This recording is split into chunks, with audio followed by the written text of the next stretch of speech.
Mikko Hirvonen ajaa Jukojärvi ykkösellä pohjat, vaikka äskeisessä tilanteessa rikkoo autonsa tuulilasin.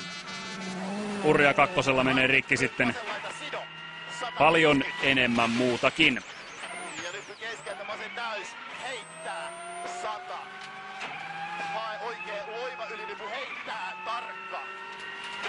Ja pitkä vasen loiva ylinypy sisältä heitto.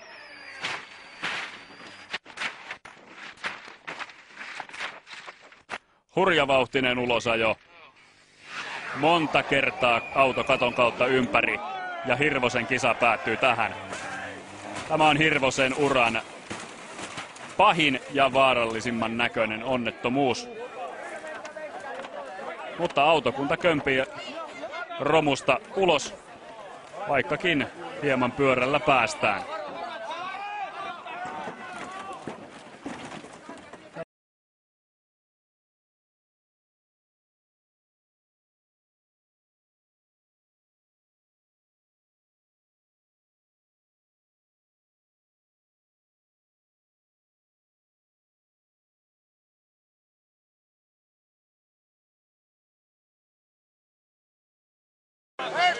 Pois näin! Pois!